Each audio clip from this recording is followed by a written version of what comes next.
I want to tell you something that happened to me when I was 10 years old. It has been 10 years now, and I still think about it almost every single day. I am not asking you to believe me. I just need to say it out loud, finally, to someone who is not already a part of it. It was the last day of school before summer break, and Yuto came running down the hallway with his backpack still half open, yelling that we were finally going to Grandma and Grandpa's house. He had been waiting for this trip for weeks. Our grandparents lived out in a small village, the kind of place where the bus comes only twice a day, and everyone already knows your name before you have even said it. They had the chance to move to the city with my father years before, but they said no. They liked the quiet. They liked the small farm behind their house, where they grew cucumbers and daikon and these small sweet tomatoes that Yuto used to eat straight off the vine, dirt and all. That evening, our father packed the car while the sky outside turned a soft, heavy gray. You could feel rain coming. Not the kind that crashes down all at once, but the slow, patient kind that builds in the air for hours before it finally lets go. We left a little after dark. I remember watching the city lights through the back window, the way they got smaller and further apart, until eventually there were no lights left at all, just the white cones from our headlights cutting through a thin drizzle. The tall buildings disappeared first, then the convenience stores, then the street lights. After that, it was just trees and rice fields and the steady, even rhythm of rain tapping on the roof of the car, like small fingers drumming without any rush at all. Yuto kept his face pressed against the window the whole drive, watching the dark shapes of the fields go by. He loved the cold air out there, the way it felt different in his lungs than city air did. I remember rolling my own window down an inch, just to smell it. It smelled like wet soil and cut grass, and something green I never had a name for. When we finally reached the village, I noticed how the small shrines and stone markers along the road were slick and dark with rain, the kind of dark that makes old wood look almost black. We passed a few people walking home under plastic umbrellas, and more than one of them waved at our car like they knew exactly whose it was. My father waved back every single time. My mother said names I did not remember. To me, they were just faces. Faint, blurry pieces of a childhood I barely remembered living. Our grandparents' house smelled exactly the way I remembered it. Old wood, warm and a little damp from the rain outside, and underneath that, the smell of broth on the stove. Grandma had already made Yuto's favorite noodles, and when we walked in, dripping slightly from the short walk to the door, the kitchen window was fogged up white from the heat of the pot. Grandpa hugged us both at the door, his hands rough and dry, like old paper left out in the sun. Grandma was already laughing at something Yuto had said, before he had even taken his shoes off. After dinner, while the rain kept tapping softly against the windows, I offered to go out to the garden and pick a few vegetables for tomorrow's breakfast.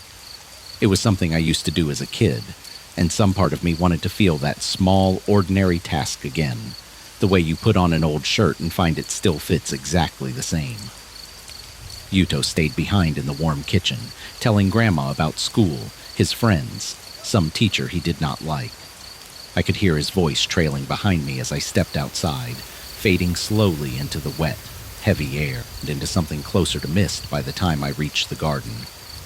Everything out there was quiet in that specific thick way the countryside gets quiet. Not silent exactly, just slowed down, like the whole world had been turned down a notch. I crouched near the tomato plants, my knees damp from the wet grass, and started cutting a few stems with the small knife Grandma kept hanging by the back door. That is when I heard it. A rustle off to my left, near the line of trees marking the edge of the property. At first I told myself it was just wind moving wet leaves around, but then I heard it again, and this time there was a sound underneath the rustle. 3 short sounds, almost like a breath being let out in slow, careful pieces. Pull, pull, pull. I turned my head slowly, the way you do when some old animal part of your brain already knows something is wrong, well before the rest of you catches up. What I saw first were legs. Long, impossibly long, the kind of long that does not belong to any human body, rising up out of the mist like the trunks of two thin, pale trees. I kept looking up, and up, past where a person's waist should have been, past a long gray dress that moved without any wind to move it, until I reached her hands, too long, fingers too thin, and then, finally, her face. She wore a wide straw hat, tilted just slightly, and underneath it, she was smiling. Not a small smile. A wide one stretched so far that her eyes had folded completely shut, like two creases pressed into old paper. She was so tall that the trees behind her looked just 2 or 3 feet taller than her. I want to tell you that I screamed. I did not. My mouth opened, and nothing came out at all, like my own voice had been switched off somewhere deep in my throat. The wet, heavy air around me suddenly turned cold, the kind of cold that sits directly on your skin instead of just drifting past in the breeze. My heart was beating so hard I could feel it in my ears. And then, just as I finally got my legs to move, she turned. Slowly. And in the time it took me to blink, she was simply gone. No sound of footsteps, no rustle of grass. Just gone, the way a word disappears the moment you stop saying it out loud. I do not remember running back to the house. I just remember being inside it, the door slamming shut behind me, my breath coming in short, useless gulps. My grandparents were laughing at something Yuto had said, and for a second, nobody even noticed me standing there, soaked and shaking. I had to say it twice before Grandma turned around. The moment she saw my face, her smile dropped completely, like someone had reached over and simply switched it off. I told them what I saw. The legs, the dress, the smile that swallowed her whole face, the sound. Po, po, po, like something breathing out instead of speaking. I watched my grandparents' faces change while I talked, and that, more than anything I had seen in the garden, is what really frightened me. Adults are not supposed to look like that.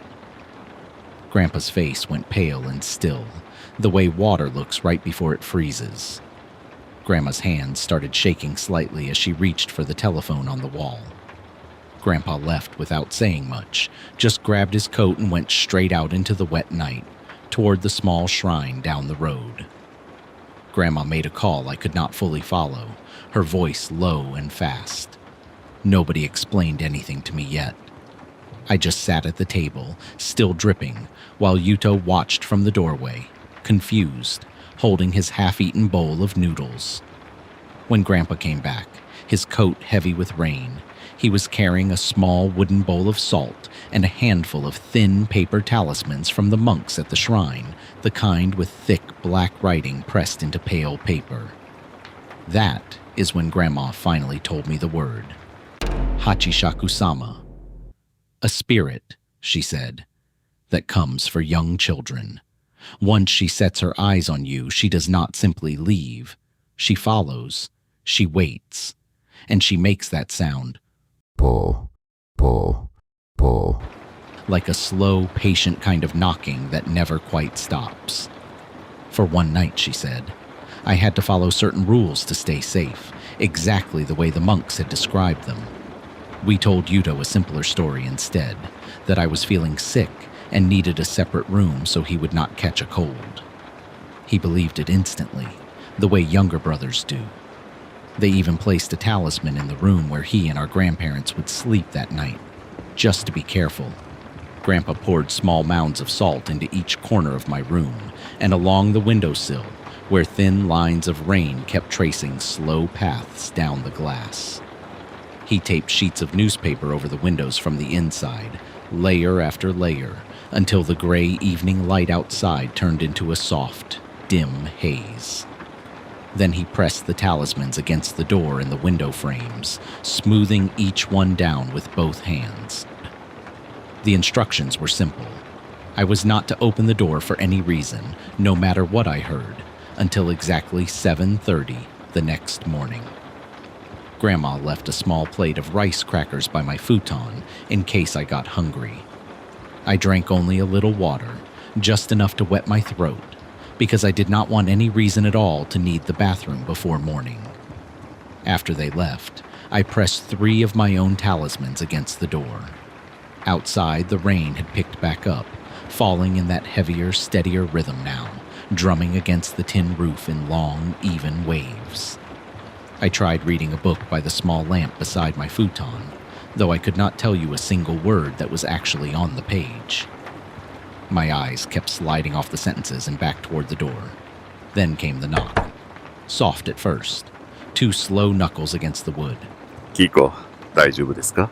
Grandpa's voice asking if I was okay. I waited a long moment before I answered. Yes, I said. I am fine. The knocking came again, a little harder this time, the dull sound of it pressing through the thin wood and straight into my chest. If you are scared, he said, I can keep you company.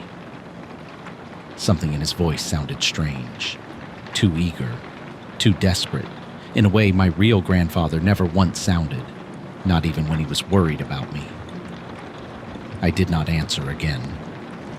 Then I heard a different sound, a light tapping against the window glass, fingertips against wet glass, soft and rhythmic, almost gentle. The newspaper rustled faintly against the frame, like something on the other side was testing it, very lightly, to see if it would give. The voice came again through the door, calmer now, almost coaxing. Open the door, so I can keep you company. I sat completely still, my back pressed against the wall furthest from the door, listening to my own heartbeat over the steady fall of rain outside. I glanced at the small mound of salt in the corner nearest me, and in the dim lamp light, I watched the white of it slowly turn a dull, ashy gray, the way snow looks right before it melts down into mud. And then, from somewhere just outside, low and patient, and after that, nothing. The tapping stopped. The voice stopped. Even the rain seemed to soften, fading into a quiet, steady hush. I sat there for what felt like hours, covered in a thin layer of cold sweat, listening to absolutely nothing happen, which somehow felt worse than any of the sounds before it. I do not remember falling asleep. I just remember the gray light of morning coming in through the gaps in the newspaper and the sound of my real parents' car pulling up outside.